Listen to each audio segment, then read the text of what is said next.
আজ বহুদিন যাবৎ দুর্গা মাতার আরাধনা করে আসছে, কিন্তু পুত্র সন্তান না দিল আমায়। তাই করলাম রে বিষয়া সুন্দরী পুণ্য শশিকলা, তাকে দিব সাথে যদি সে লুকোচুরি খেলা করে।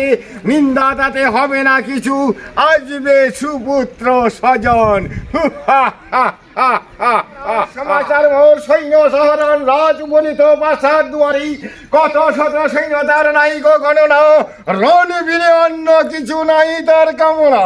যাও তুমি সংবাদ ভাগ বলো গিয়ে তোমার রাজাকে, অবিলম্বে দিব দেখা প্রাসাদ দুয়ারে। কিন্তু রণজিৎ কেন বিনা দোষে আক্রমণ করবি? ওই যে শোনা যায় সৈন্যদের কোলাহল, ওই যে শোনা যায় কামানের গর্জন। কোথায় সেনা সৈন্যগণ? আদেশ করুন মহারাজ, চিন্তার নাই কো প্রয়োজন।